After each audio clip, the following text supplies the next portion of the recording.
mas com fidelidade transmitir o encargo. Amém? Senhor Jesus, porque é uma função de cada profeta em cada localidade, segundo a revelação que é nos dada em Apocalipse. O falar do Senhor é transmitido por meio do seu apóstolo, e ali os seus cooperadores recebem em cada localidade, eles transmitem com fidelidade, para que a igreja, numa só voz, num só comando, numa só marcha, possa marchar. Então, é uma função nossa, é uma responsabilidade nossa, transmitir com fidelidade o encargo. E essa semana está dentro de Gálatas 5, do versículo de 1 a 12. E aqui Paulo chama-nos a uma atenção para a liberdade, foi que Cristo nos libertou. Permanecei, pois, firmes, e não vos submeteis de novo ao jugo da escravidão. Eu, Paulo, vos digo que se vos deixar de circuncidar, Cristo de nada vos aproveitará. 3. De novo, testifico que todo homem que se deixar circuncidar está obrigado a guardar toda a lei. De Cristo vos desligaste, vós que procurais justificar-vos na lei, na graça decaíste. Nesses 4 versículos, Paulo chama a atenção, ou chamou a atenção dos irmãos no passado, concernente à lei, é o que o irmão mostrou aqui na estrofe 4 da imersão. Para que nós possamos permanecer na velharia e na morte, é suficiente trazer um outro ensinamento que não seja o encargo do Senhor. E o encargo do Senhor naquela época era o falar de Jesus por meio dos seus apóstolos. Mas naquela época foi introduzido a lei, os 10 mandamentos, a circuncisão e também as tradições dos anciões do passado. Mas, nos dias de hoje, o que o nosso amado irmão tem batido na tecla, que eu acho que não podemos passar despercebido, é que hoje é o nosso velho homem. O que equivale a todas aquelas leis mosaica, tradição judaica e também a circuncisão física, equivale insistir e permanecer no nosso velho homem. Querer viver uma vida cristã no nosso velho homem, com toda a nossa velha bagagem, ou com a nossa nova bagagem, ou com a bagagem, enfim, fora do encabeçamento e direção do Espírito. Então, tudo isso que nós insistimos em continuar dessa forma, ou tentar viver a vida cristã dessa maneira, infelizmente, a palavra do Senhor nos mostra que não crescemos espiritualmente. Só crescemos espiritualmente quando reconhecemos que o nosso velho homem foi sepultado. O nosso novo homem nasceu. É um fato, é uma realidade. O Espírito do Senhor habita no nosso espírito. Então, nós fomos libertos para viver em liberdade. E viver em liberdade significa aceitar o encabeçamento de Cristo e ser guiado por Ele, porque Ele é o Espírito. Ele está na palavra, Ele está dentro de cada um de nós como uma unção. Então, por um lado, Ele te guia internamente, por meio da unção interna, que está conosco para todo sempre, não sai. Foi o que o Senhor falou em João 14, a unção estará em vós para todo sempre. Mas a palavra do Senhor também é espiritual e ela é espírito. Então, se eu vou à palavra, a Bíblia, não vou falar nem dos demais itens. Se eu vou para a Bíblia, sem exercitar o meu espírito, o que eu vou adquirir pode ser só ferramentas e materiais para me manter na morte e na velharia. Mas se eu vou com a mente no espírito, sobre encabeçar o espírito, nós conseguimos tocar a vida que está na palavra, nós conseguimos ser iluminados pela palavra, nós conseguimos ser renovados pela palavra, nós conseguimos ser transformados pela palavra e energizados pela palavra e começamos a obedecer cabalmente, fielmente o encargo do Senhor. O irmão tem falado sobre várias ferramentas que aparentemente surgiram de 2017 para cá, né? Várias ferramentas, mas eu gostaria de relembrar aos irmãos que a principal ferramenta sou eu e você.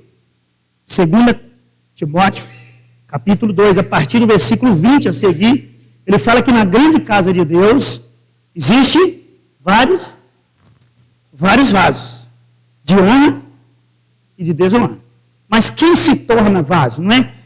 A condição de todos, mesmo sendo vaso, na grande casa, é de desonra. É de desonra por quê? Porque eles têm um espírito regenerado, mas tem uma alma corrompida, tem uma alma impura. E ela só pode ser purificada mediante a cruz, mediante o processo de cruz diariamente. Enquanto eu insisto em viver uma vida cristã, de acordo com o que eu acho, de acordo com o que eu penso, de acordo com a minha interpretação, isso ainda é o velho homem, governando ainda o velho homem sobre o encabeçamento do pecado, tendo espaço e expressão na igreja. E isso só traz o quê? Confusão e problema. Isso não traz edificação. Então, nós precisamos perceber que o vaso que se santifica, está lá escrito, versículo 21 a seguir. Uma grande casa tem vasos de ouro, prata, madeira, mas o vaso que se santificar torna-se útil na mão do seu possuidor. Então, a ferramenta mais primordial é a minha e a sua pessoa. Se eu e você não tiver essa consciência que o nosso espírito foi regenerado, que a nossa alma impura, que nós precisamos colocar a mente no espírito, para que tudo que nós façamos com as demais ferramentas que o Senhor tem nos trago nos dias atuais, aí sim Deus consegue realizar a sua obra. Deus consegue transformar-nos, edificar, e Deus consegue edificar a sua igreja. Então, as ferramentas que o Senhor tem trago para nós atualmente são mais itens além da ferramenta que nós mesmos somos. Nós só somos úteis quando nós nos voltemos ao Senhor. Quando nós nos colocamos no altar do Senhor, com a nossa mente no Espírito, para ser renovado, para ser transformado, para ser purificado. E aí sim nós vamos nos tornando diariamente esse vaso útil, que contribui colocando em prática as ferramentas que o Senhor tem nos dado. Posso orar por você? O TCI, que é uma cooperação mútua da igreja, é desde o ancião aos menorzinhos, mas todos participando, dando a sua pequena e fiel porção. Então, irmãos, todas as ferramentas, mas o irmão trouxe desde o início, na segunda-feira, ele usou Josué 24:2, mostrando que Deus encontrou na terra um coração. Ele falou de Isaías 51, versículo 2. Mas ele falou de Josué 24. Josué 24 mostrou qual era a realidade de Abraão. Era idólatra e uma família de idólatra no meio de pessoas. Mas Deus achou quem? Abraão. O único Abraão. O vosso pai Abraão, a vossa mãe Sara, o único que Deus chamou, e ele obedeceu o chamamento do Senhor e seguiu. Então, se ele ouviu, obedeceu e seguiu, é porque onde ele estava, no ambiente que ele não estava satisfeito, ele não concordava com aquilo. Porque se você está satisfeito com o que você é, eu posso te afirmar, o Senhor vai ficar 24 horas falando na sua cabeça, na minha, e você vai continuar sendo a mesma pessoa negativa que é e vai continuar sendo. Mas se você não está satisfeito com essa condição, se você percebe que precisa de renovação, de transformação, a minha palavra do Senhor vai causar em você e em mim uma ação de obediência. Uma ação que coincide com a vontade de Deus. Então, irmãos, é isso que o Senhor mostrou em Isaías 51, versículo 1 e 2, que Deus encontrou Abraão. E esse Abraão de hoje é eu e você, irmão. O Abraão de hoje é eu e você. O Senhor precisa encontrar em mim e você que estamos na igreja esse coração, para que nós deixemos de ser o vaso de desonra e nos tornamos vasos de honra, úteis na mão do nosso possuidor. Então o Senhor vai falando, né? E aí o irmão usou Gênesis 14, versículo 22, que quando o rei ali de Sodoma quis deixar os bens a Abraão, ali o irmão expôs o coração de Abraão. Expôs que Abraão deixou de uma forma bem clara. Você posteriormente pode dizer que você contribuiu com o enriquecimento da pessoa de Abraão. Mas Abraão sabia que o Deus que ele confiava, o Deus que ele servia, era o que supria, capacitava e o enriquecia. Não precisava de ajuda externa humana, mas o próprio Deus, o Deus Todo-Poderoso, o Deus da glória. E uma vez que Abraão teve um encontro com ele, Abraão creu que tudo era Deus que o supria. Então ele falou assim, então eu abro mão. É somente o alimentar e o suprir dos meus 318 homens. Supriu é o suficiente, não quero nada seu. Então é este tipo de coração que Deus precisa encontrar. Pessoas cristãs, vasos cristãos, que não esteja se apegado ao materialismo, que não esteja se apegado à sua preferência, ao seu gosto, à sua maneira, porque tudo isso vai fazer com que eu e você permaneçamos como um vaso inútil na mão do Senhor. Mas quando eu e você percebemos que nós precisamos, como Abraão, não nos apegarmos a nada e cremos no Deus da glória, o Deus que diz, anda na minha presença e ser perfeito. Andar na presença do Senhor é ser perfeito. Estar fora da presença do Senhor é ser imperfeito. Não importa se é bom ou ruim, se é mal ou bem, porque a fonte é a mesma árvore do conhecimento do bem e do mal. A maioria de nós, cristãos, estamos caminhando a passo largo para as trevas exteriores, mesmo sendo gerado para o reino. Por quê? Porque nós insistimos em ainda viver uma vida cristã baseada em conhecimento. Mas o conhecimento vem de onde? Da árvore do bem. Aí eu sou contra o mal, o bem, mas é uma árvore só. A fonte é a mesma pessoa, é o mesmo ser, não é o Senhor. Não é o Senhor que nos libertou para vivermos em liberdade. É um rei que subjuga-nos pelo império das trevas, pelo poder do pecado. Então, irmão, nós precisamos perceber que não é uma questão de certo ou errado, não é uma questão de conhecimento ou não conhecimento, não é uma questão de capacidade.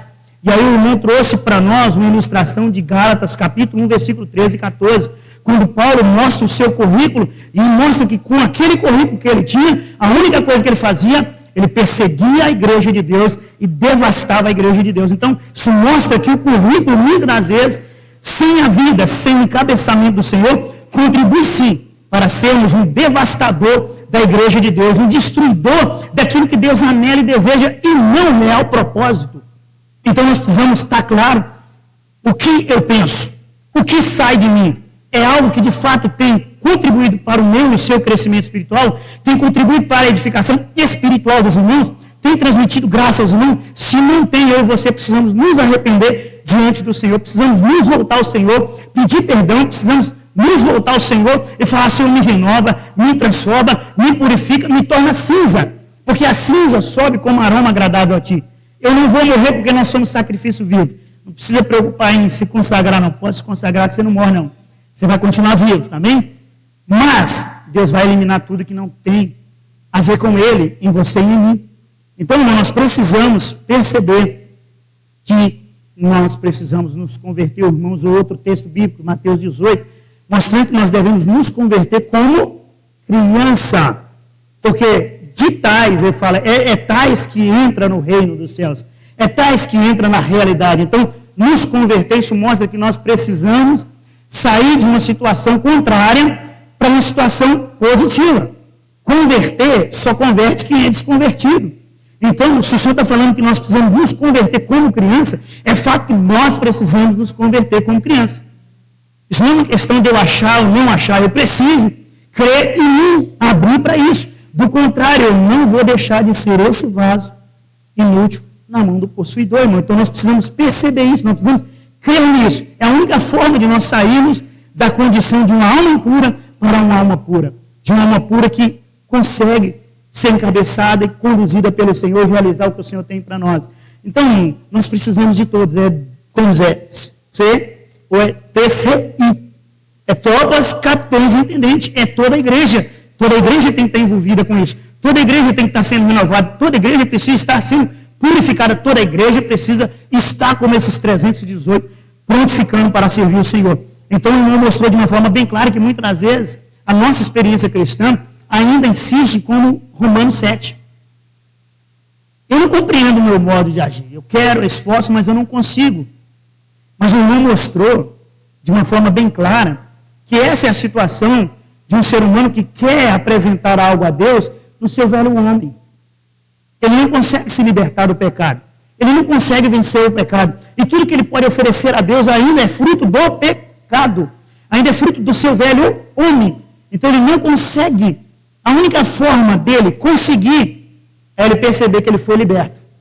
E ele foi liberto para permanecer liberto. Não é retroceder. É fui liberto para permanecer liberto e na liberdade do Espírito. Então, para isso, então qualquer coisa que não seja Espírito e na liberdade e encabeçamento do Espírito, irmão, infelizmente, nós estamos já no retrocesso. Nós já não estamos avançando. Então nós precisamos avançar. Por isso o irmão mostrou que a única saída é Romanos 8. Romanos 8, versículo 3, fala que, né, versículo 1 a seguir começa: nenhuma condenação há para os que estão em Cristo Jesus, porque a lei do Espírito e vida em Cristo nos libertou da lei do pecado e da morte. Então, nós que cremos em Jesus um dia, nós fomos tirados do império das trevas e da lei do pecado, e nós fomos inseridos na lei do Espírito e da vida. Nós somos filhos de Deus. Mas, por outro lado, nós precisamos deixar de ser recém-nascido. Nós precisamos anelar, buscar o crescimento. E aí eu te falo, o processo de crescimento é fácil? Não. Observa um lagarto transformar numa borboleta. A dificuldade que é, no casulo, num processo doloroso, mas é necessário. Ela só vai se tornar uma linda borboleta semeando o polo de vida por onde ela passar, se ela aceitar o processo pelo qual foi colocada ela. Então, Romanos, capítulo 8, versículo a partir do 18, começa a falar que o sofrimento em Cristo e com Cristo é glorioso. Porque pesa sobre nós o quê? O eterno peso de glória, irmão. Então, passar por processo, e aí eu quero te dizer, se você quer passar pelo processo de sofrimento, você vai passar. Se você não quer, você vai passar. Uma boa notícia. Se você quiser sofrer com Cristo, você vai sofrer. Mas se você não quiser sofrer com Cristo, você também vai sofrer no mundo e na circunstância do mundo. O fato é que Deus é justo e Ele não faz acepção. Então, Ele não manda chuva para o justo e para o injusto Ele manda o sol escaldante para morrer. Não. Ele manda chuva para o justo e para o injusto. Então, o sofrimento também vem para o justo e também vem para o injusto. Então, a questão é sofrer com Cristo ou escolher sofrer sem Cristo. É uma escolha, mas sofrer é fato que todo ser humano vai sofrer. De várias formas, de várias maneiras. Então eu aconselho os irmãos e aconselho a mim mesmo, vamos buscar escolher sofrer com Cristo e com os irmãos. Porque peso de glória. Então vamos entrar em Romanos 8, a partir do versículo 18, mostra para nós que quando Cristo consegue desenvolver, crescer em nós, nós manifestamos a glória de Deus. Olha para você ver. Versículo 18. Porque para mim tenho por certo que o sofrimento do tempo presente não pode ser comparado com a glória a ser revelada em nós. A glória a ser revelada em nós quem? Os cristãos. Os que creram. Então a glória de Deus tem que ser revelada em nós. Mas se a gente pegar emprestado esse versículo aqui e ligar com Romanos 17, ou com João 17, Cristo fala: Pai, devolve-me a glória que eu tinha antes. Então, né? E aí depois ele fala assim: Pai, eu lhes transmiti a glória. Versículo 21. Eu lhes transmiti a glória para que eles sejam um como nós o somos. Eu no Senhor, o Senhor em mim.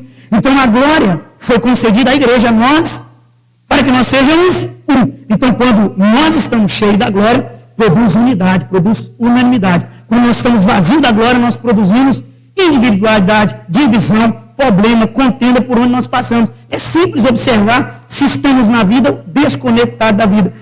Qual é a reação, o que se expressa através de nós, qual é o ambiente que nós produzimos, é um ambiente de edificação, é um ambiente de amor, é um ambiente de vida, ou que tipo de ambiente nós produzimos. Então, quando você junta os dois versículos, que a glória foi dada para que nós nos tornemos um e sejamos unânimes, como Cristo e o Pai são. Mas aqui fala que o sofrimento e a glória é para ser manifestada em cada um de nós. Então eu preciso conter glória e depois manifestar glória. Quem não contém glória, não manifesta glória. Então, Jesus falou assim: Pai, eu lhes tenho transmitido a glória. Como Ele transmite a glória? Por meio da sua palavra.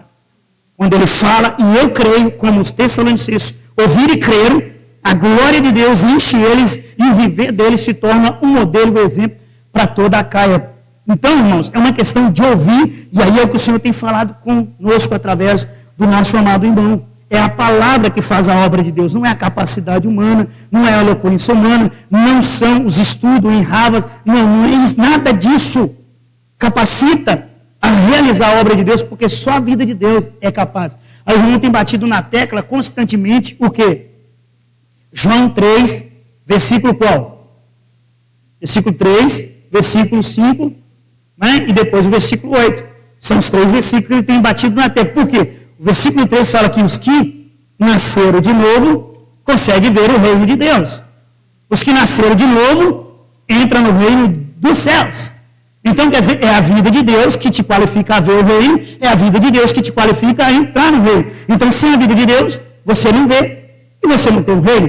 Mas quando você está conectado à vida de Deus, não só vê, mas o reino é constituído em você e o reino consegue ser expresso através da sua pessoa. Então, nós conseguimos manifestar a glória do Senhor, como mostrou. E é interessante que quando se manifesta a glória em nós, a criação é liberta da escravidão que ele se encontra. O versículo 20 fala, né? Versículo 19 fala, Romanos 8, 19, ardente expectativa da criação aguarda a revelação dos filhos de Deus, pois a criação está sujeita à vaidade, não voluntariamente, por causa daquele que a sujeitou, na presença de que a própria criação será redimida do cativo da corrupção para a liberdade da glória dos filhos de...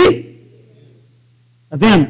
Então, quando nós manifestamos a glória de Deus às pessoas, através de levar elas o evangelho da vida, o evangelho da salvação, o testemunho do evangelho da vida, elas também são libertas da escravidão.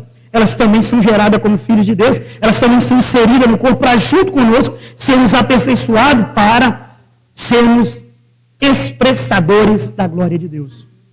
Então, irmãos, é isso que o Senhor tem falado constantemente através do nosso amado irmão. E aí ele tem mostrado também sobre a necessidade de nós sermos santificados.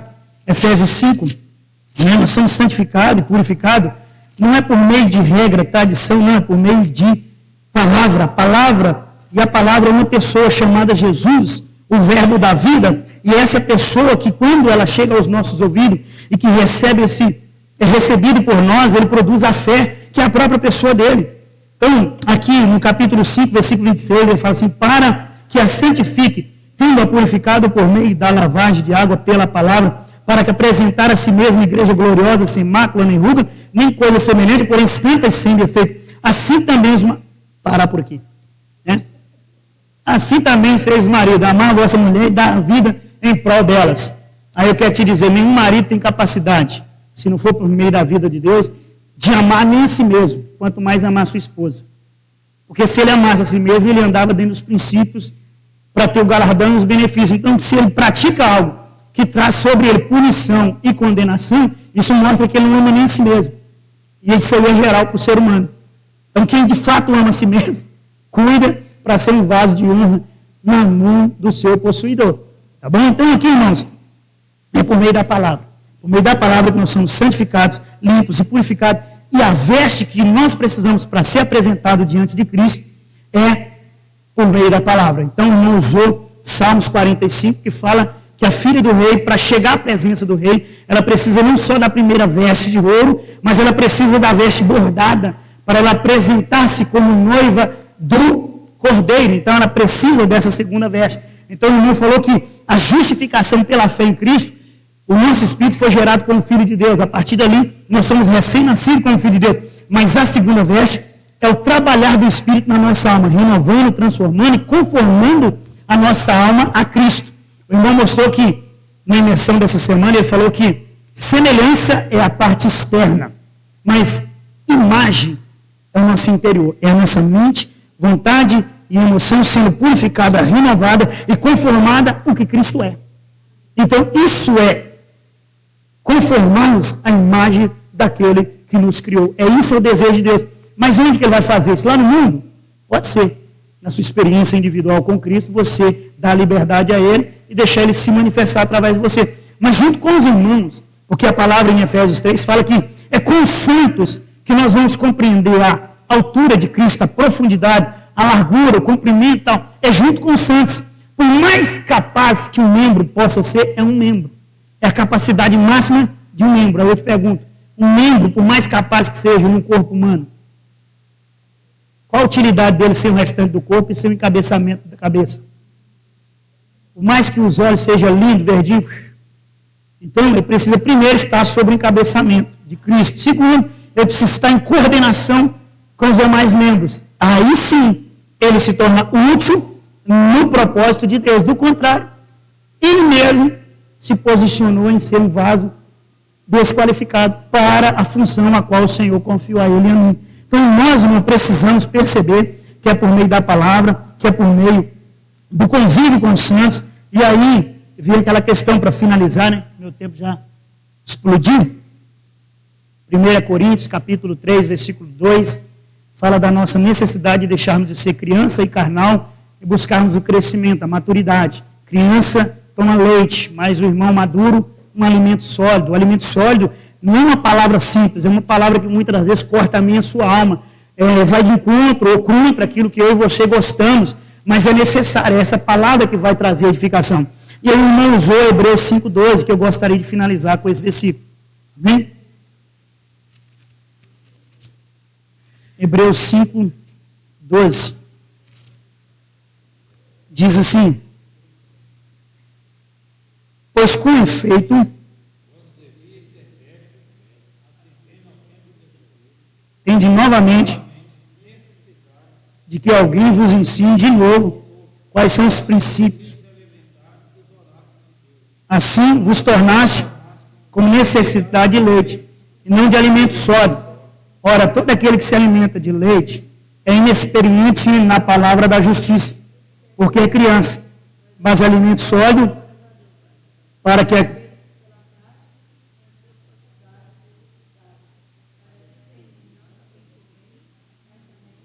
Amém, irmãos? Então, nós precisamos de um alimento sólido. Então, nós precisamos aprender a crer e a nos colocar em disposição para praticar a palavra que o Senhor tem falado. Então, isso vai dando em nós um crescimento, uma maturidade, a ponto da justiça, não só a justiça objetiva, quando nós cremos em Jesus, mas a justiça que é a própria pessoa de Cristo, começa a crescer na nossa alma, começa a preencher a nossa mente, vontade e emoção. Nós vamos nos enchendo da justiça de Deus e nós nos tornamos manifestadores da justiça, que é o que Apocalipse 19, versículos 7 e 8 diz: alegremos-nos e demos glórias a Deus, porque é chegada as bodas dos cordeiros, a qual a noiva a si mesmo se ataviou, e foi dado linho finíssimo. E o linho finíssimo são os atos de justiça são as atitudes dos santos. São atitude é um conteúdo que você tem e manifesta. São atos de justiça. Então, nós precisamos deixar de ter só experiência de justiça inicial, nós precisamos ter uma experiência de justiça diariamente, permitindo que a justiça de Deus, que é a pessoa de Cristo, seja constituída em nossa alma. Então, dessa forma, irmão, com certeza, todas as ferramentas, e nós, como a principal ferramenta, vamos ser úteis a Deus e vamos praticar as ferramentas, glorificando o nome do Senhor e trazendo o reino de Deus cada vez mais forte. Jesus é o Senhor. Compartilhar aqui na frente.